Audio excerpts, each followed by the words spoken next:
meus irmãos, uma vez mais, Deus nos concede essa oportunidade de nos reunirmos aqui para estudar a palavra de Deus, a sua palavra. E hoje nós vamos estudar o livro de Hebreus, continuar estudando o livro de Hebreus no capítulo 6. Vocês se lembram qual é o objetivo principal de Paulo ao escrever a carta de Hebreus, que na verdade foi escrita aos Hebreus? Vocês se lembram qual é o foco principal dele com esta carta? Ok, apresentar o santuário celestial e mostrar que Jesus, que tinha sido rejeitado, era o sumo sacerdote neste santuário. Apresentar a Cristo. Bom, os hebreus estavam prestes a sofrerem uma das piores assolações que viria sobre eles, que seria a destruição de Jerusalém no ano 70.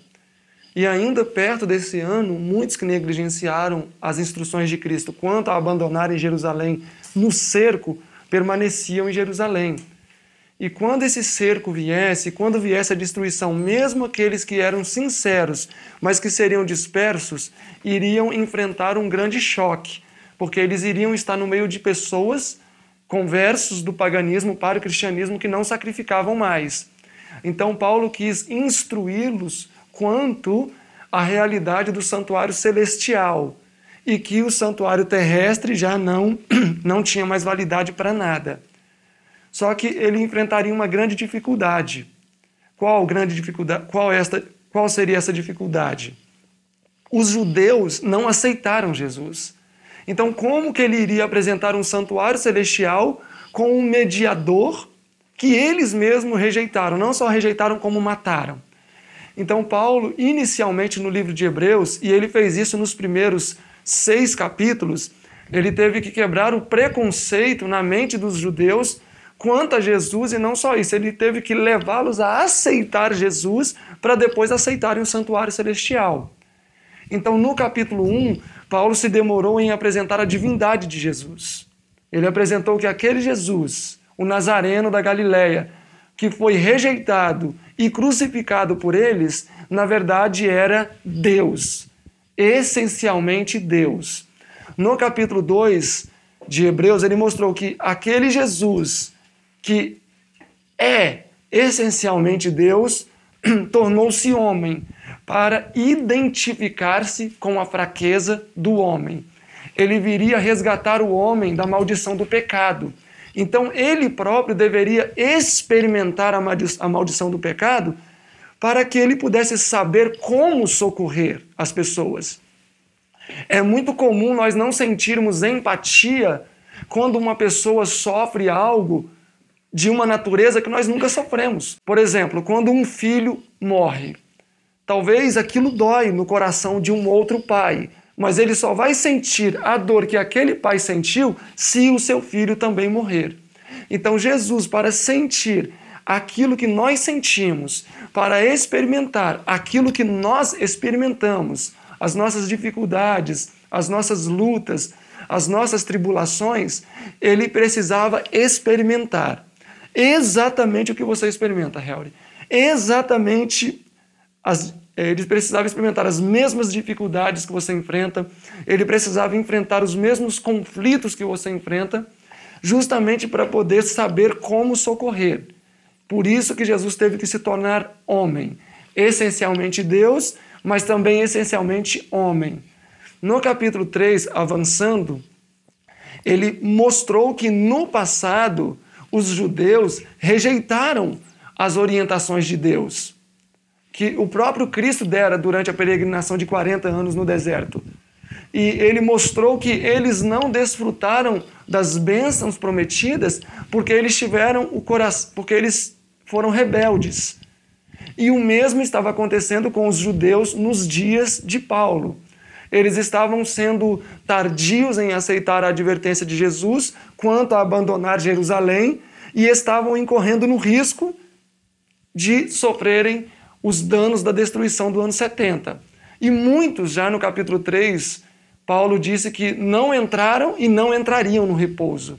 No capítulo 4, ele apresenta o repouso propriamente dito e ele deixa claro que o repouso, na verdade, é um estado de espírito que uma pessoa alcança em resultado da total submissão à vontade de Deus.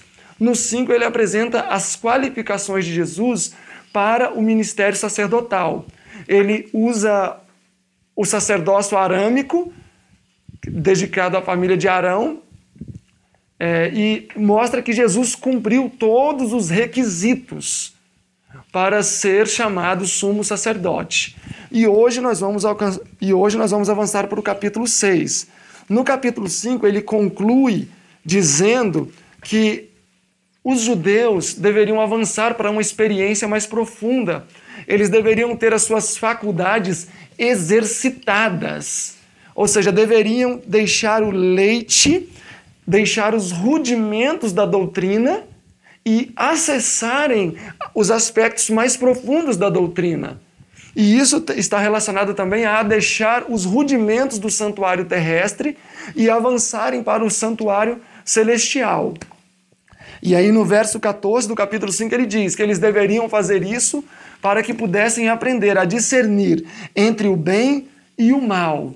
Ou seja, uma pessoa que é superficial no conhecimento das Escrituras, falta-lhe o devido discernimento, Walter. A pessoa pode ter um discernimento, mas um discernimento superficial, de maneira que quanto mais profundamente uma pessoa conhece as Escrituras, mais profundamente ela vai conseguir discernir as coisas. É muito comum uma pessoa que já tenha talvez uma parcela um pouco mais avantajada no conhecimento das Escrituras, discernir coisas que uma outra pessoa não consegue discernir. Mesmo no aspecto experimental de coisas que em um momento a nossa consciência acusa, em outro não. Por exemplo, existem pessoas que não usam nenhum tipo de palavra vulgar, nem mesmo que não seja, nem mesmo talvez um xingamento, uma palavra comum, mas que não é elegante para um cristão. Qual que vocês acham, por exemplo? Uma palavra que talvez um cristão não deveria falar. Por exemplo, às vezes a pessoa fica nervosa e fala, mas que miséria!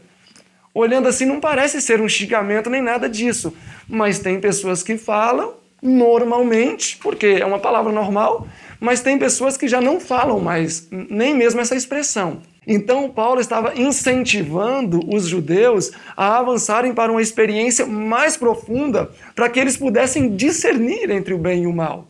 E é claro que isso vale para nós também. Hoje, como cristãos, nesta era em que nós já vivemos, perto da volta de Jesus, o nosso discernimento para separar o bem e o mal já deveria estar muito, muito aguçado, para não sermos pegos ainda caindo em coisas rudimentares. O capítulo 6, verso 1. Vamos lá? Capítulo 6, verso 1. Por isso, deixando os rudimentos da doutrina de Cristo, prossigamos até a perfeição, não lançando de novo fundamento de arrependimento de obras mortas e de fé em Deus. Então, Paulo exorta aqui no verso 1 a que seja deixado para trás os rudimentos da doutrina de Cristo. Então, notem que mesmo a doutrina de Cristo deveria ser um pouco mais aprofundada. Eles estavam tendo uma visão superficial. E aí ele diz, não lançando de novo outro fundamento. Ou seja, essas doutrinas, as doutrinas de Cristo que são superficiais, elas não são más, elas são boas, são verídicas. Mas nós não devemos ficar na superficialidade das coisas.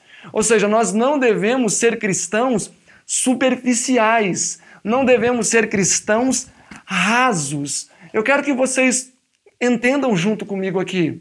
O que é ser um cristão raso nas Escrituras? Os judeus eram rasos. Jesus era o antítipo de todo o cerimonial judaico.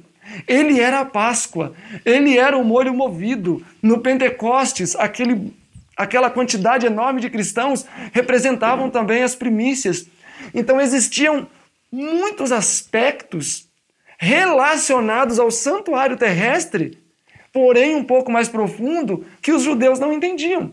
De maneira que, embora eles vivessem a economia judaica diz respeito aos principais pontos do judaísmo, né? Manifesto na experiência dos judeus desde a construção do tabernáculo, etc., que era religião, família, política e economia judaica. Então, mesmo eles estando familiarizados com essas coisas, eles não tinham uma visão mais profunda da doutrina. Eles eram rasos. Rasos. Hoje, um cristão raso nas Escrituras, meus irmãos, vai ser levado igual um barquinho de papel num lago. Um cristão não pode ser raso nas Escrituras. Eu conheço muitas pessoas que eu continuo amando, mas que eram trinitarianos e hoje são antitrinitarianos. Eles eram trinitarianos convictos, hoje são antitrinitarianos. Não entrando no mérito se eles estão certos ou errados, embora eu seja trinitariano, acredito numa divindade de três, mas então por que esta pessoa acreditava veementemente numa situação e agora não acredita mais? É porque ele era raso nas Escrituras. Nós vamos ver que uma coisa é você ser raso e se aprofundar. Outra coisa é você ser equivocado. Se você é trinitariano e depois se torna o oposto disso, isso não é ampliação de luz. Isso não é aprofundamento. Isto é equívoco e agora está indo para outro lado. Então, aquele que é raso nas Escrituras, aquele que é raso na sua experiência com Deus, quando vier o menor vento, essa pessoa vai ser arrebatada para longe igual um barquinho de papel. Por isso que Paulo aqui está incentivando os judeus a serem mais profundos no conhecimento das Escrituras. E isso vale para nós também. Nós não podemos ser cristãos que tenham um conhecimento superficial da doutrina. Nós precisamos aprofundar. Nós muitas vezes nos aprofundamos em muitas coisas, né? Uma pessoa, por exemplo, que faz uma faculdade, igual o Rafa, ele fez designer. Ele se aprofundou naquilo ali. Então ele tem um conhecimento amplo desta área. Outros que se aprofundaram em distintas áreas, né, também alcançaram essa experiência. O mesmo deve acontecer na nossa vida com Deus. Não pode ser uma vida rasa. E Paulo ele segue numerando 6 pontos aqui de doutrinas que são importantes, porém que são rasos. 6 pontos. O primeiro e o segundo estão no verso 1. O arrependimento e a fé em Deus. Então ele salienta esses 2 pontos como doutrina de Cristo. Arrependimento, fé em Deus. O verso 2. E da doutrina dos batismos. 3. E da imposição de mãos. 4. Da ressurreição dos mortos. 5. E do juízo eterno. 6. Então ele salienta 6 doutrinas importantes. E ele até fala, verso 3, e isto faremos se Deus o permitir. Ou seja, vamos aprofundar nesses pontos também. Esses pontos são importantes, eles são verídicos, reais. Mas vocês não devem ficar na superficialidade desses pontos, senão aprofundar.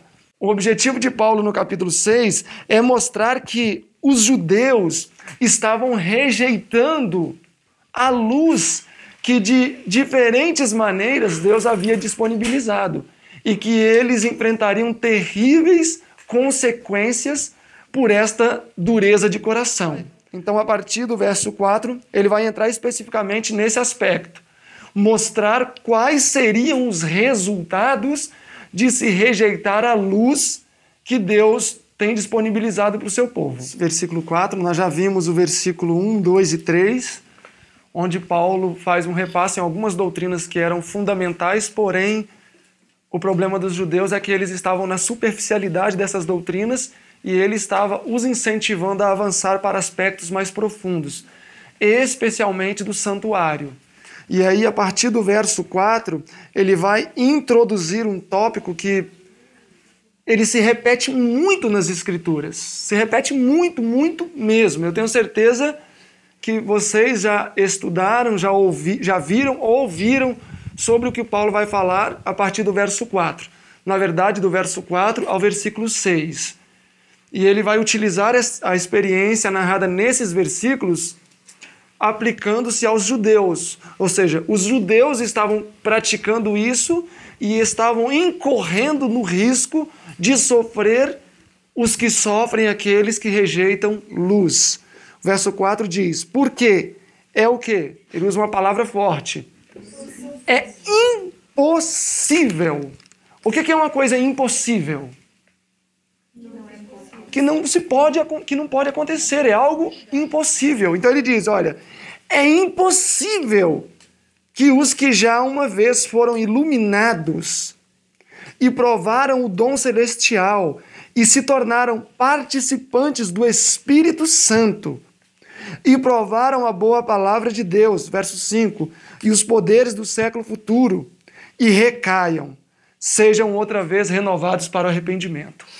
Então Paulo está dizendo o seguinte, que quando uma pessoa tem o seu entendimento iluminado pelo Espírito Santo e ela retrocede, ou não retrocede, mas não avança, ele diz que é impossível que essa pessoa seja renovada para arrependimento. Ele não está dizendo aqui que a pessoa vai cair em uma condição em que ela vai pular, eu quero me arrepender, e o arrependimento fugiu de mim, e você sai correndo atrás do arrependimento. Não, não é isso. Ele está dizendo sobre o embotamento das faculdades da pessoa. É quando a pessoa não sente que necessita de arrependimento. Ou seja, ela vai estar satisfeita naquele ponto e não vai perceber que, na verdade, ela está totalmente cauterizada ou embotada. Podemos citar, por exemplo, Saul. Deixem aberto aqui, olhem comigo 1 Samuel, capítulo 10. 1 Samuel, capítulo 10. 1 Samuel 10. O verso diz que, capítulo 6, verso 6 de Hebreus, só para refrescar, diz: e recaiam, sejam outra vez renovados para o arrependimento. E o verso 4 diz que foram participantes do Espírito Santo. Então, 1 Samuel, capítulo 10, verso 6 diz: e o Espírito Santo se apoderará de ti, Saul, e você vai profetizar, e tornaste-ás em um outro homem. Verso 10, e o Espírito de Deus se apoderou de Saul, e ele profetizou no meio deles. Então Saul experimentou a atuação direta do Espírito Santo na vida dele. Ele experimentou isso. Ele teve as suas faculdades mentais iluminadas. Ele teve a experiência de assimilar as coisas. Deus disponibilizou luz e ele assimilou a luz que Deus disponibilizou. E chegou um momento na vida de Saul, que nós já até estudamos sobre isso, que ele começou a regredir. E se vocês quiserem assistir, podem ver lá no canal do YouTube, na playlist Conjuf, o tema transferência de responsabilidade, que a gente vai comentar um pouco sobre Saul ali. Então, o que aconteceu na experiência de Saul é que ele entendeu as coisas, ele assimilou, porém ele não viveu à altura daquilo que ele havia entendido. E o que passou a acontecer na mente de Saul? Ele passou a ter uma experiência que todos nós somos passivos a ter, que seria avançar no caminho de Deus sem ter o mínimo conhecimento de quem é Deus. Eu vivo no campo, eu sou uma pessoa que fez reformas, etc, etc, etc. Mas quem é o seu Deus? E você não conhece o seu Deus. Saul chegou a profetizar. Se ele profetizou, ele foi profeta. Ele chegou a ser um homem convertido. O verso 9 diz que Deus mudou o coração de Saul em outro. Mas Saul não avançou na experiência inicial da sua vida. No capítulo 13, ele cometeu erros, não reconheceu. No capítulo 14, ele cometeu erros novamente, não reconheceu. No capítulo 15, novamente ele cometeu erros e não reconheceu. Saul começou a avançar numa trajetória em que cada vez mais ele estava se afastando de Deus, ao passo que ele sentia que estava se aproximando de Deus. Olha o capítulo 15, verso 11 de 1 Samuel. Olhem o capítulo 15, verso 11 de 1 Samuel. Arrependo-me de haver posto a Saul como rei, porquanto deixou de me seguir, e Saul não cumpre as minhas palavras, disse Deus. A visão de Deus para Saul é que Saul não cumpria a palavra de Deus. Agora, qual era a visão de Saul para com ele? Já falamos isso outras vezes, mas é importante recalcar essa ideia. O verso 13: veio, porém, Samuel a Saul, e Saul saiu-lhe ao encontro e disse: bendito seja do Senhor, tenho cumprido a palavra do Senhor. Quando Deus olhava para Saul, o que Deus dizia? Saul não tem cumprido a minha palavra. Mas quando Saul olhava para ele, o que ele via? Eu tenho cumprido a palavra do Senhor. Oxalá entendamos estas palavras. Oxalá entendamos a experiência de Saul e a aplicação dela na nossa vida. Porque nós corremos sérios riscos, à semelhança dos judeus, de professarmos uma religião sem conhecermos o Deus daquela religião. Corremos o risco de operar uma reforma sem entender o porquê Deus pediu essa reforma, ou Deus que está por detrás dessa reforma. Quando Deus diz que devemos ir para o campo, nós precisamos de maneira inteligente entender o porquê Deus pediu isso. Ele pediu para ir para o campo para a gente continuar a dormir meia-noite, igual fazíamos na cidade? Ele pediu para ir para o campo para a gente levantar 5 horas da manhã, ir para um trabalho e chegar às 8 da noite do trabalho? Ele pediu para mudarmos a alimentação, para que eu seja glutão, do mesmo jeito sendo vegetariano, ou usando as piores combinações possíveis? Não. Ser vegetariano não é ausência de carne, existe um propósito mais profundo que está por detrás. Ir para o campo não é simplesmente ausência de casas, existe um propósito mais profundo. Então corre-se o risco de uma pessoa cair até no farisaísmo. Saul caiu no farisaísmo no sentido de ele praticar algumas coisas, mas não entender a essência daquilo que ele estava praticando. E isso pode acontecer com qualquer um de nós. Nós podemos viver na capa daquilo que Deus pediu para que vivêssemos a essência. E qual vai ser o resultado? Nós vamos fazer como os judeus, capítulo 3 de Hebreus. Eles não conhecem os meus caminhos, Deus disse. Porém, durante 40 anos, quem conduziu o povo de Israel pelo deserto? Deus. Mas o que Deus disse? Eles não conhecem os meus caminhos. É possível que hoje uma pessoa tenha anos de adventismo e não entenda o que é ser adventista. É possível que uma pessoa tenha anos que professa crer em Deus, mas não conhece o Deus em quem tem crido. Esta era a experiência dos judeus. Eles tiveram os seus sentidos iluminados pela palavra de Deus, porém foram resistentes à luz que brilhou no entendimento deles. Então Paulo insta com os judeus para que eles sejam sensíveis à nova luz que estava chegando, a luz que Jesus disponibilizou. Eles aceitaram? Não. A luz ministrada pelos apóstolos e os discípulos de Jesus, eles aceitaram? Não.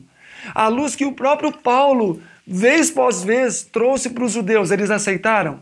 Não. Então Paulo estava vendo que a nação judaica estava caminhando em direção ao pecado contra o Espírito Santo, que é quando nós deixamos de ouvir.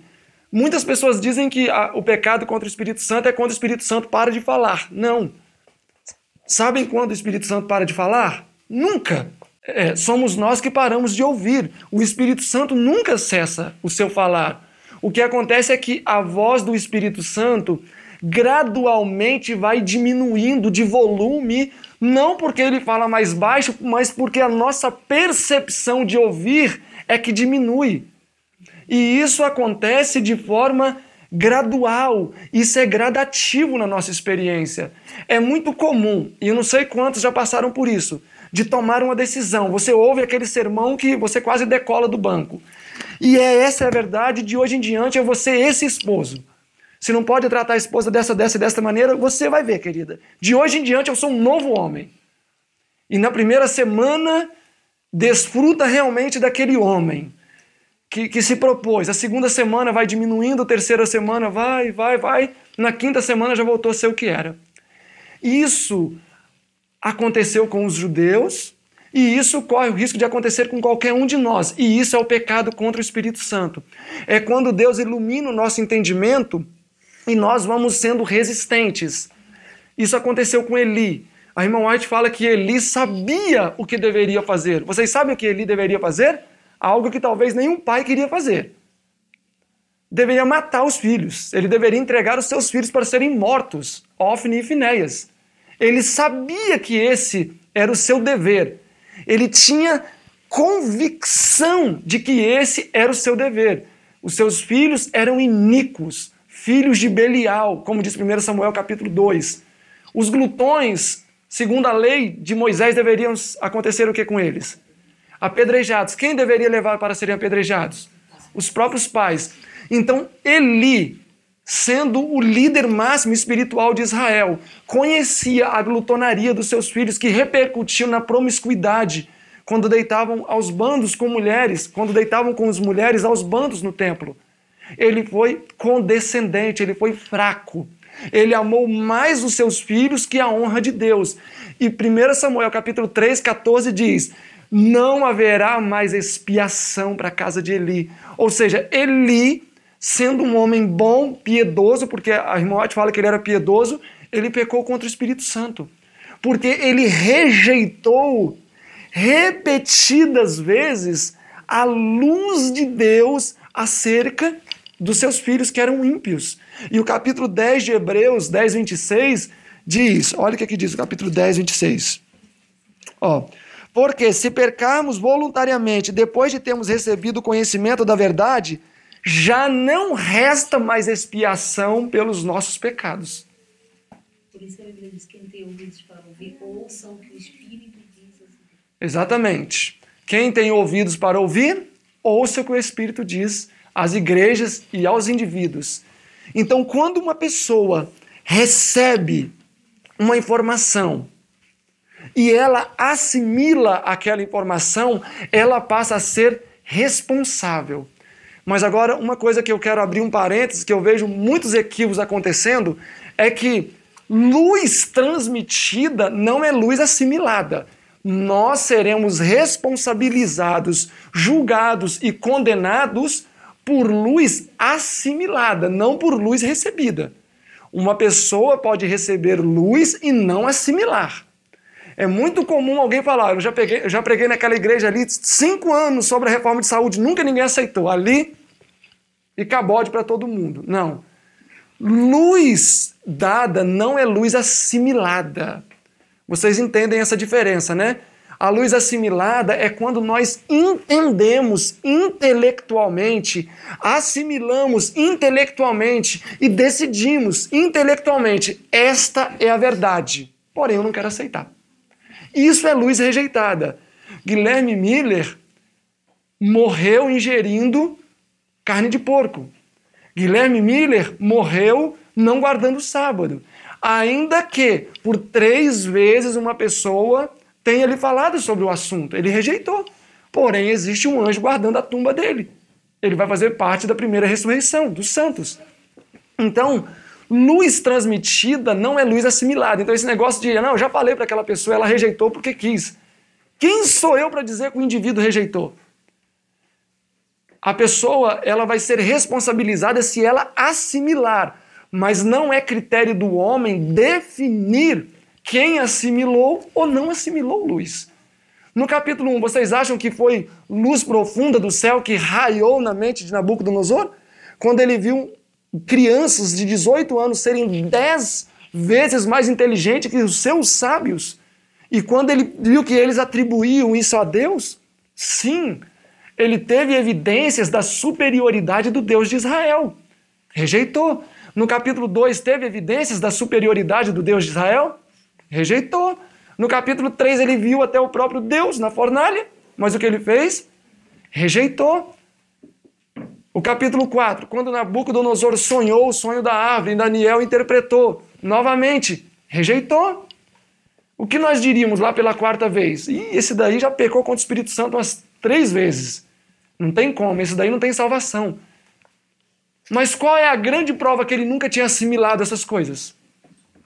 É que o dia que ele assimilou, ele viveu. Então não é critério do homem definir quem assimilou ou não uma luz. Tem pessoas que têm um período muito grande de carência para poder entender as coisas. Por mais que você diga de maneira bem clara, olha, a carne, ela causa esse dano. Parece que o tímpano dele é de ferro, não entra. E aí você fala, 10 anos você fala, 20 anos você fala, lá para o 30º ano a pessoa é verdade. Sabia que é verdade? Uma pessoa outro dia me falou há 30 anos atrás, me falou esse negócio de carne é verdade, eu vi na televisão, é verdade, não vou comer mais carne não. E não come mais. Isso acontece. Então, cada pessoa tem um tempo. E a resposta de cada pessoa é diferente. Por isso que nós não podemos definir esse ou aquele se ele assimilou ou não luz. Contudo, aqueles que têm assimilado luz, e eu acredito que é o caso de muitos de nós, eu pelo menos tenho assimilado muita luz. E tenho lutado para viver. Creio que muito ainda preciso viver de luz que tem brilhado no meu entendimento e eu tenho entendido. Mas quando nós rejeitamos viver a luz que tem nos sido disponibilizada, nós estamos cavando a nossa sepultura com os próprios dentes. Nós mesmos estamos lavrando a nossa sentença. E isso os judeus estavam fazendo. Agora, não é perigoso somente rejeitar luz, tá? Existe um outro ponto que é pouco debatido, que eu falei no começo, que é quando nós substituímos luz. Isso é perigoso também. Eu quero que vocês entendam com muito carinho comigo aqui, 1 Reis, capítulo 13. É um aspecto, talvez, que comumente as pessoas não falam muito, mas é muito importante que entendamos também essa questão da remoção de luz. Se uma pessoa chega para você e fala assim, devemos guardar o sábado, isso é sancionado nas Escrituras, os 10 mandamentos, no Novo Testamento, o sábado, de fato, é um dia de guarda. E aí você olha e realmente o dia de sábado é o dia de guarda. E você aceita. E torna-se convicto. Passa 5 anos, chega alguém e fala, olha, a maneira correta de guardar o sábado é assim. Olha, você tem que fazer assim, assado, e dá várias dicas que vão ampliar o seu conhecimento quanto à guarda do sábado. Vai ampliar, ok, então quer dizer que é melhor passar a roupa na sexta? Sim, é melhor. É melhor então eu cozinhar o arroz na sexta também para não cozinhar no sábado? Sim, é melhor. Existe um agregar de luz em cima do tópico. Isso é saudável. Agora, se passa 5 anos, alguém chega e fala, olha, na verdade, quando Jesus morreu e ele disse que não veio para cumprir, não veio para destruir, mas veio para cumprir a lei, ele cumpriu o sábado, não precisa guardar o sábado. Hoje você pode guardar a sexta, como os muçulmanos, ou domingo, como o restante da cristandade. Esta nova luz acrescentou ou removeu? Removeu. Removeu, muito bem. Não acrescentou. Nós temos que aplicar esse princípio em todos os outros segmentos da nossa vida. Então nós temos que aplicar esse princípio para todos os aspectos da nossa vida. Quando Deus permite que luz brilhe em nosso entendimento, Ele jamais vai remover aquela luz. O que pode acontecer é, com o passar dos anos, Ele ampliá-la. Mas vocês se recordam de algum lugar nas Escrituras onde Deus removeu luz estabelecida? Esse era o ideal de Deus, mas agora já não é mais. Ele nunca remove, ele sempre amplia. Só que às vezes a ampliação é tão grande que até se dá a impressão que removeu, mas não removeu. Ele amplia. Cada circuncisão mesmo, que não precisava fazer aquilo, mas seria do coração. Nós iríamos fazer. Exatamente. Olhem o capítulo 13, verso 1. Eis que por ordem do Senhor veio de Judá a Betel um homem de Deus. Então o texto diz que ele era um homem de Deus. O verso 5 diz, o homem de Deus. O verso 6 no início diz, o homem de Deus. Na parte final do verso, o homem de Deus. O verso 7 diz, o homem de Deus. O verso 8 diz, o homem de Deus. O verso 11 diz, o homem de Deus. O verso 12 diz, o homem de Deus. O verso 14 diz, o homem de Deus. O verso 14 de novo diz, o homem de Deus. O verso 21 diz, o homem de Deus. O verso 26 diz, o homem de Deus. O verso 31 diz, o homem de Deus, etc, etc, etc. Alguém tem alguma dúvida que esse homem era um homem de Deus? Não. Ele era um homem de Deus. E como esse homem era de Deus? E Deus deu uma ordem para ele, ele era um profeta. Eu quero que você vá até Samaria, profetize contra o altar que está lá, destrua tudo aquilo lá, porém não coma, não beba e não volte pelo mesmo caminho. Esta foi a luz que Deus disponibilizou para este homem de Deus. E o verso 21 diz que esta luz, na verdade, era o mandamento de Deus. Então o Senhor fez com que essa luz brilhasse na mente deste cidadão, deste profeta. E ele assimilou essa luz, tanto que ele chegou lá e fez exatamente como Deus havia orientado. Ele falou contra o altar se pendeu. Ele falou contra Jeroboão, falou contra ele, a mão de Jeroboão ficou mirrada, e o profeta de Deus orou e a mão foi restituída, com plena saúde, e aí ele ofereceu coisas a esse homem de Deus, e ele pegou e falou, olha, eu não posso aceitar, porque Deus me orientou, eu entendi, eu não posso fazer. Ele não fez. Mesmo que fosse atraente o que havia lhe sido oferecido, ele não fez. Mas Satanás trabalha de duas maneiras. Se ele não pode violar a nossa consciência pela força, ele usa de estratégia. Ele usa de meios, circunstâncias. Olhem comigo aí o verso 17. Um voluntário pode ler para mim o versículo 17. Isso. Porque me foi mandado pela palavra do Senhor, ali não comerás pão, nem beberás água, nem voltarás pelo caminho por onde vier. Ele disse isso a um profeta, outro profeta. Então nós temos agora outro profeta no cenário. Um era o profeta de Deus e temos aqui um outro profeta também. E aí esse profeta falou para esse primeiro profeta, o homem de Deus, vamos até minha casa, come, bebe, descansa, vai ser muito bom. E aí essa foi a resposta deste segundo profeta, que tinha luz sobre como deveria ser a sua postura, como ele deveria proceder. Ele disse, olha, eu não posso voltar por isso, por isso e por isso. E aí no verso 18, e ele disse, o profeta velho, eu também sou profeta, igual a você. E o anjo do Senhor me falou por ordem do Senhor, dizendo, faze-o voltar contigo à tua casa, para que ele coma pão e para que ele beba água. Porém, mentiu. Então, notem que esse segundo profeta trouxe informação, trouxe luz, trouxe uma nova luz. O profeta, que era o homem de Deus, tinha uma luz velha. A luz velha é boa, ela se renova. Ele tinha uma luz velha, mas agora surge um novo profeta. E esse profeta traz uma nova luz. A luz velha dizia, não come, não beba, não fique lá. A nova luz dizia, come, bebe e fica lá.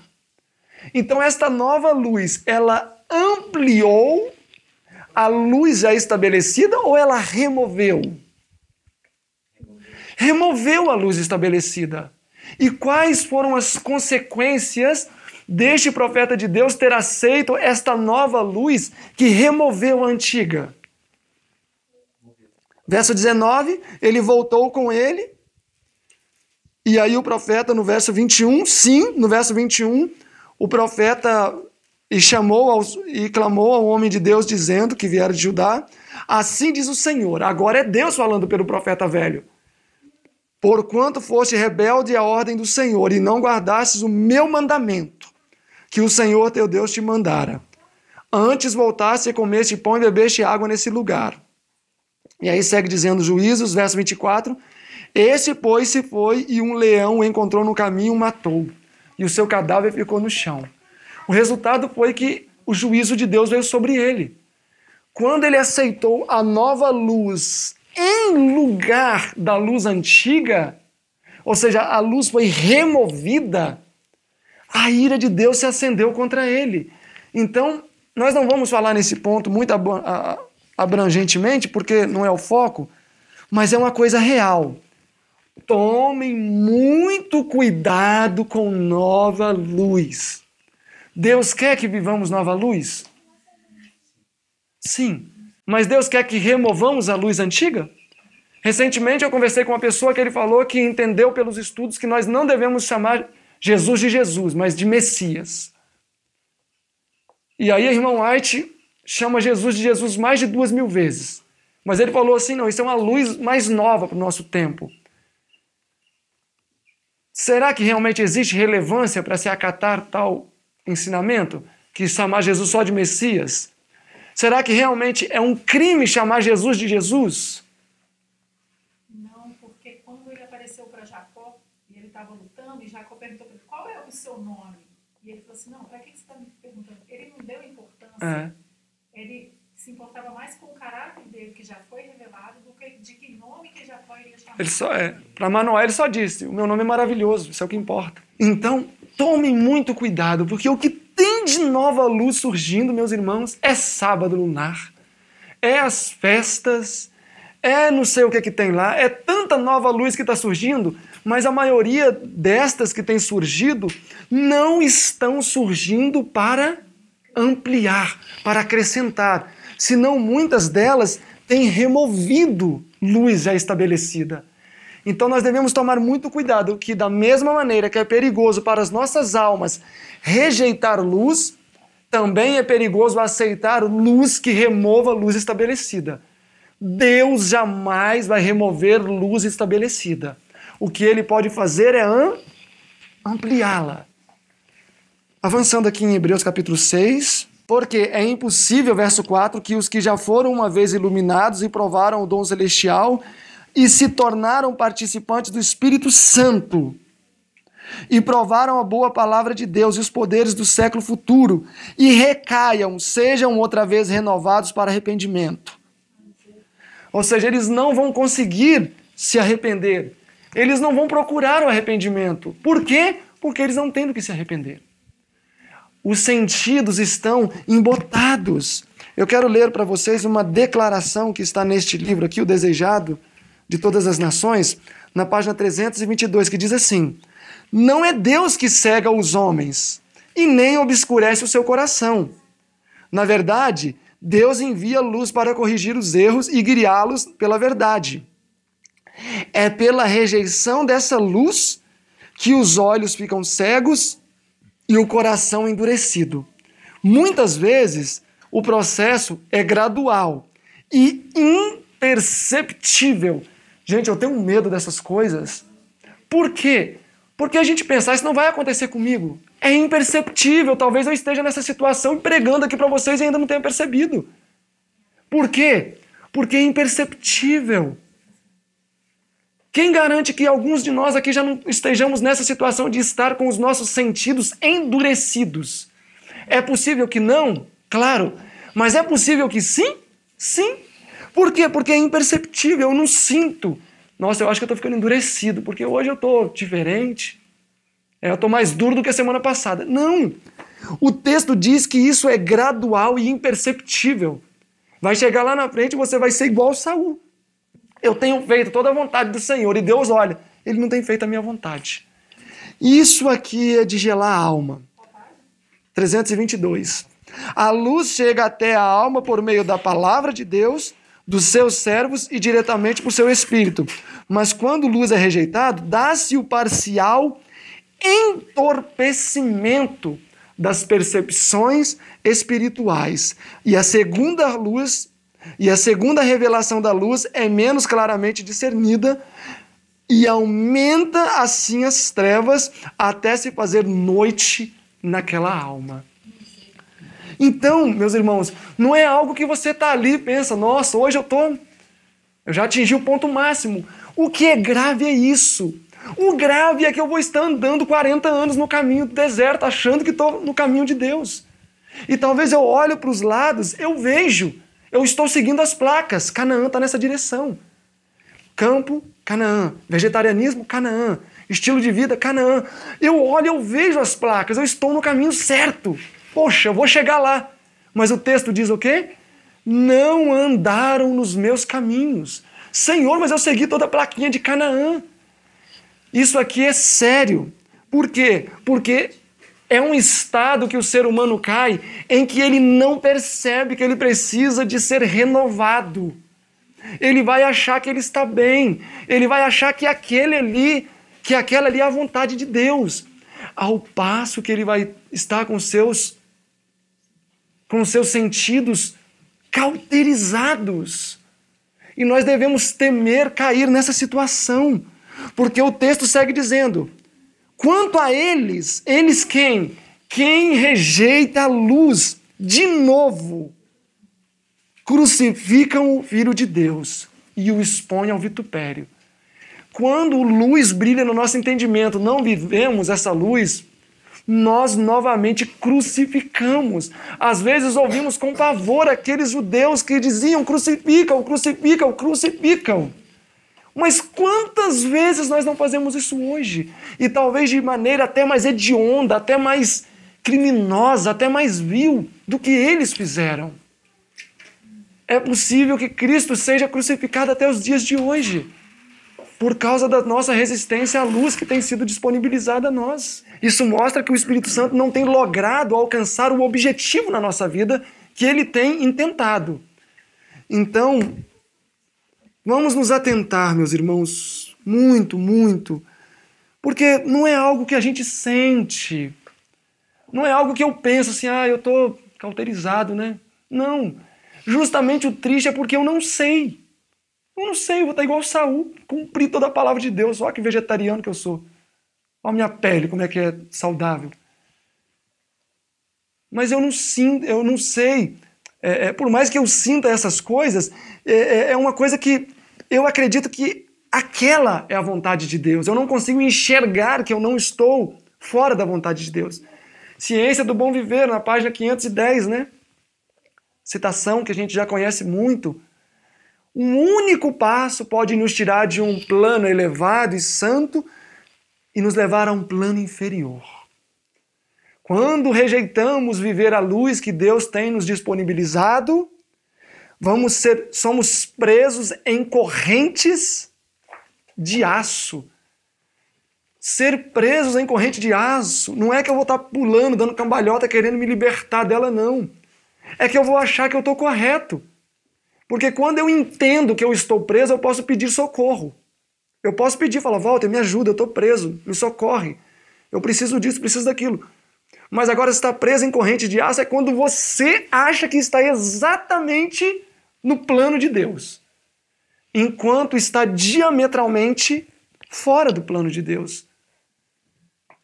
Isso estava acontecendo com os judeus. Por isso que Paulo falou com eles, olha, tomem cuidado, vocês crucificaram Jesus no passado e continuam crucificando ele. Que o Espírito Santo possa impressionar o nosso coração fortemente para que entendamos que a gente não deve continuar crucificando Jesus. Verso 7. Por quê?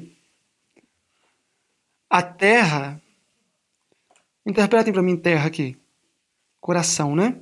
Porque a terra que embebe a chuva, que muitas vezes cai sobre ela, aqui ele vai comparar, mais uma vez, né, as escrituras, a agricultura, com todo o seu processo, com o desenvolvimento do caráter cristão. Porque a terra que embebe a chuva, que muitas vezes cai sobre ela, e produz erva proveitosa para aqueles por quem é lavrada, recebe a bênção de Deus. Ou seja, aquele que recebe a luz, assimila a luz e vive a luz, vai ter o quê? Bênção. Vai produzir bons frutos. Estes são aqueles que são prontos. Deus fala, e aí qual é a nossa resposta? O que Paulo disse quando Deus falou com ele lá no caminho a Damasco? Qual foi a primeira coisa que saiu dos lábios de Paulo? Que queres que eu faça?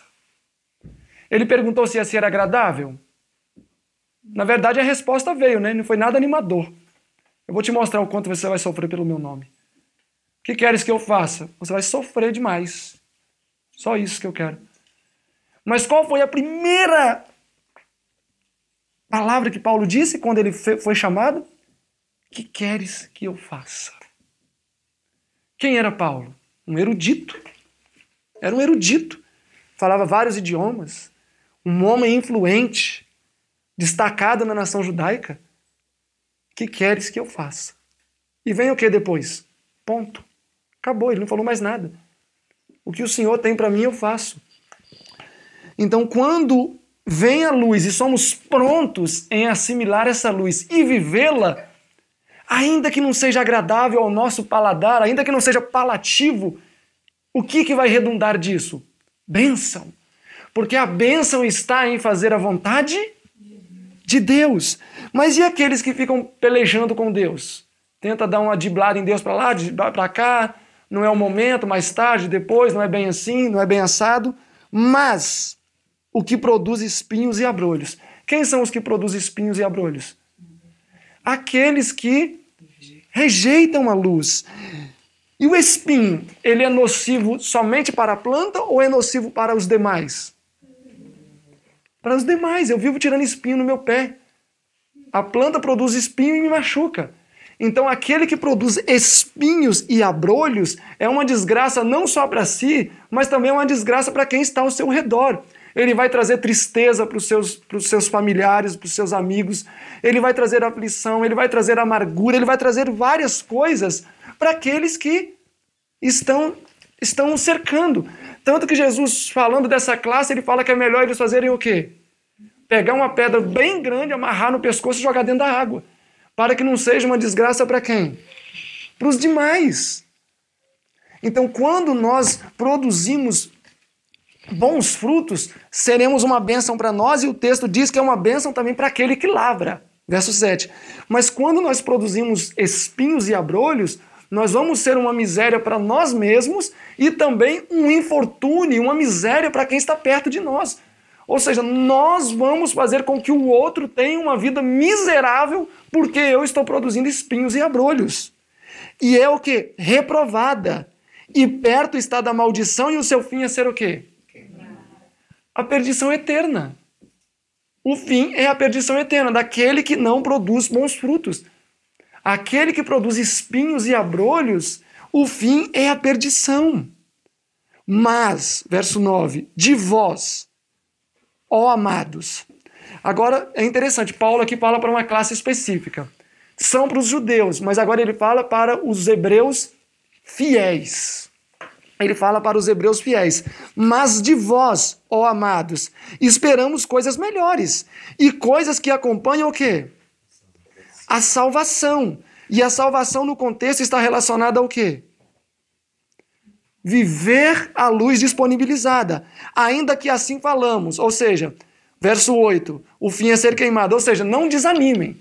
Tudo bem que aquele que produz espinhos e abrolhos vão ser queimados, mas não desanimem, que vocês ainda podem reverter a situação.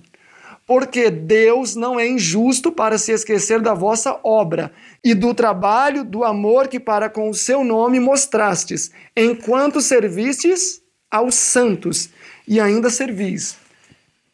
Por mais que os judeus fossem obstinados, entre os judeus existiam aqueles que, sim, faziam a vontade de Deus. Eram talvez professos do cristianismo aberto? Não. Mas está vendo essa palavra bem aqui?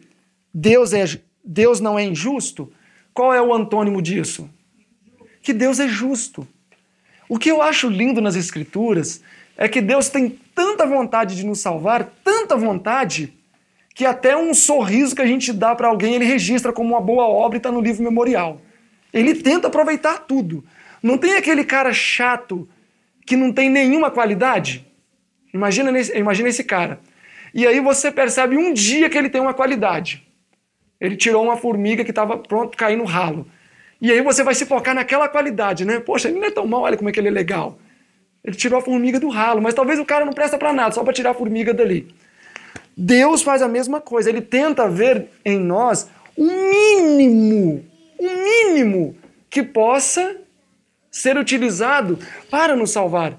Tanto que Jesus disse o quê? Que grande obra há em dar um copo de água. Olhem aqui para vocês verem, Mateus comigo. Mateus 10. Então Deus é muito justo. E isso me dá esperança de que talvez eu possa ser salvo. Mateus 10, verso 42. Todos estão lá? Pode ler, Tassiano, para a gente. 10, 42. E quem dera beber, ainda que seja um copo de água fria, a um destes pequeninos, por ser este meu discípulo, em verdade vos digo que de modo algum perderá o seu galardão. Olha, que coisa linda. Os judeus eram obstinados? Sim, mas muitos vão se salvar porque deram um copo de água. Muitos vão se salvar porque deram um copo de água. Em Mateus 25, Jesus segue organizando a mesma linha de raciocínio. Deste de comer, deste de beber, deste de vestir. Vocês vão ser salvos por terem feito estas coisas. Então, ainda que a pessoa dê um copo de água com carinho, Deus vai utilizar aquilo ali para absolver aquela pessoa. Então, muitos dos judeus eram obstinados, mas aqueles poucos que, ainda que fosse um copo de água que estivesse dando para alguém, Deus iria remir essas pessoas. E o próprio Paulo, em Romanos 15, 25, ele disse: ainda terei que subir a Jerusalém para pregar aos santos de lá. Então o próprio Paulo reconhecia que existiam santos que talvez ainda não eram cristãos, mas que davam um copo de água. Então há muita religião em dar um copo de água. Há muita religião. Verso 11, um outro voluntário pode ler para nós. Desejamos, porém, continue cada um de vós mostrando até ao fim a mesma diligência para a plena certeza da esperança. Qual seria a mesma diligência? Servir aos santos, né? Verso 12. Um outro voluntário pode ler o verso 12. Para que vos não façais negligentes, mas sejais imitadores dos que pela fé e paciência herdam as promessas. O capítulo 5, verso 11, diz, do qual muito temos que dizer de difícil interpretação, porquanto vos fizestes negligentes para ouvir. Então, uma das peculiaridades dos judeus é que eles eram negligentes ao ouvir. E será que isso não pode acontecer conosco também, de sermos negligentes para ouvir?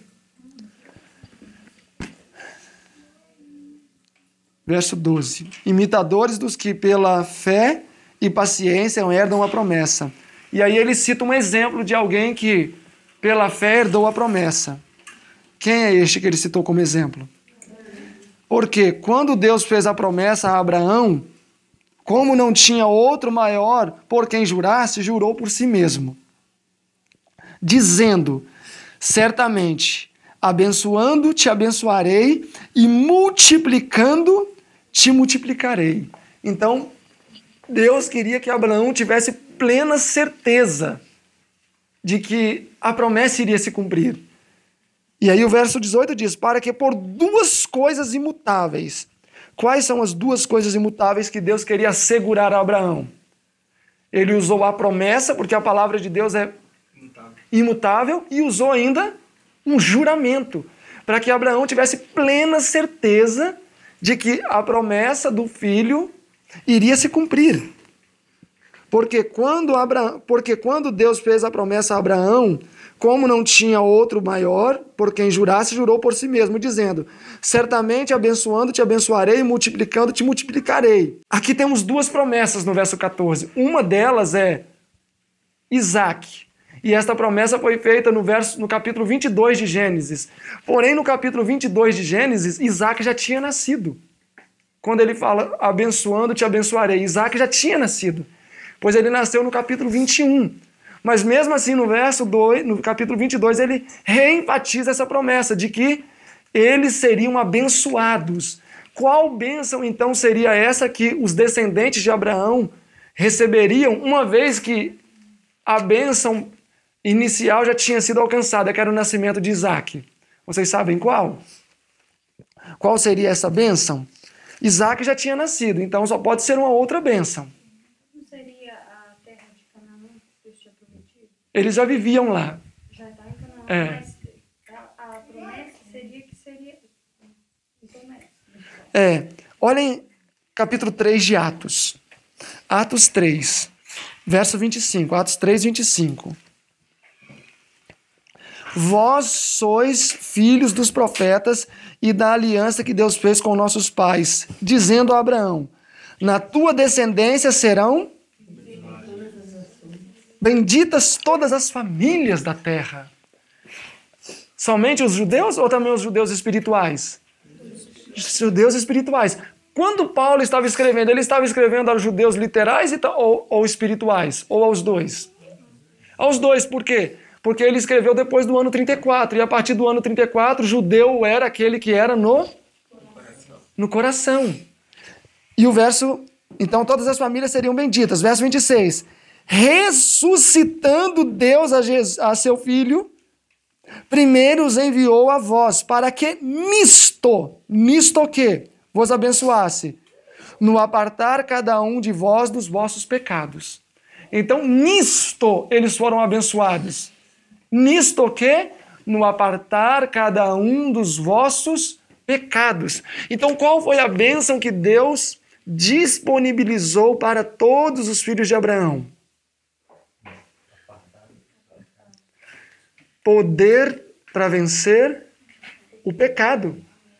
Não é isso que o texto está dizendo? Voltem lá comigo a Hebreus capítulo 6. Capítulo 6, um outro voluntário, pode ler para a gente, verso 16. Porque os homens certamente juram por alguém superior a eles, e o juramento para a confirmação é para eles o fim de toda a contenda. Agora o verso 17 diz, por isso o quê? Por esta razão, querendo Deus mostrar mais abundantemente a imutabilidade do seu conselho aos herdeiros da promessa, sem interpôs com juramento. Verso 18. Para que, por duas coisas, quais são as duas coisas? Promessa e juramento. Para que, por duas coisas imutáveis, nas quais é impossível que Deus minta, tenhamos a quê? A firme consolação. Nós o que pomos o nosso refúgio em reter a esperança proposta. Firme consolação. Esperança proposta. Essas palavras aqui, nesses dias tão turbulentos que a gente vive, acalentam a alma, né? Ainda às vezes que o nosso objetivo parece estar distante, às vezes nós temos um plano, temos um ideal, sabemos que é a vontade de Deus, mas parece que quanto mais a gente caminha naquela direção, parece que vai mais ficando distante. Tem a sensação daquele negócio que acontece no deserto, como é que é? A miragem, né? Você olha ali o objetivo e quando chega lá já está lá na frente. E assim vai. Mas nós devemos, assim como Abraão, ter firme consolação e reter a esperança proposta. Lembram de Abraão?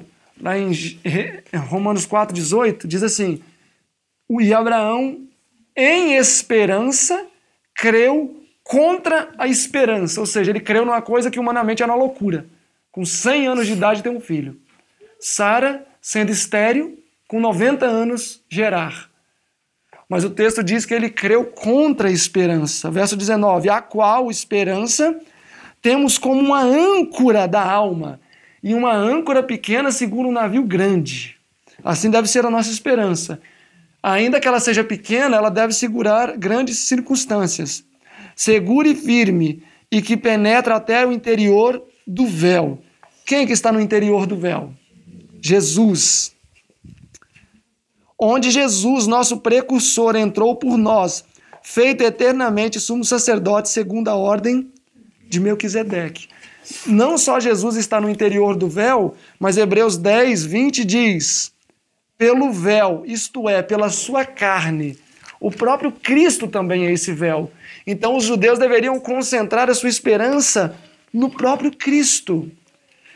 E Paulo, no capítulo 6, ele encerra a sua argumentação no que diz respeito a mostrar para os judeus que Jesus era o Messias, portanto, sumo sacerdote segundo a ordem de Melquisedeque, como registrado no Antigo Testamento. Ou seja, aquele sumo sacerdote do Antigo Testamento que vocês já leram sobre ele, disse Paulo, ele é o Jesus que vocês rejeitaram e mataram. Então, a partir do capítulo 7 em diante, ele vai entrar em aspectos assim, de maneira definida, teológicos, mostrando quem é Melquisedeque, por que Jesus é sumo sacerdote, mostrando como funciona a dinâmica do santuário celestial em relação com o santuário terrestre, mostrando a nova aliança que Cristo quer estabelecer neste novo concerto, ligado a este novo santuário. Tudo isso ele vai abordar a partir do capítulo 7. Então, do capítulo 1 ao capítulo 6, esta primeira sessão, os primeiros 6 capítulos, foram dedicados a quebrar o preconceito no coração dos judeus quanto a quem era Jesus, mostrar que Jesus, sim, supriu todos os critérios, satisfez todos os critérios para ser o mediador de uma nova e perpétua aliança. Então, que Deus possa nos ajudar a partir do capítulo 6 a ter uma boa compreensão também do que nós vamos avaliar. E que Deus possa abençoar a cada um aqui também que esteve conosco nesta manhã. Amém? Amém?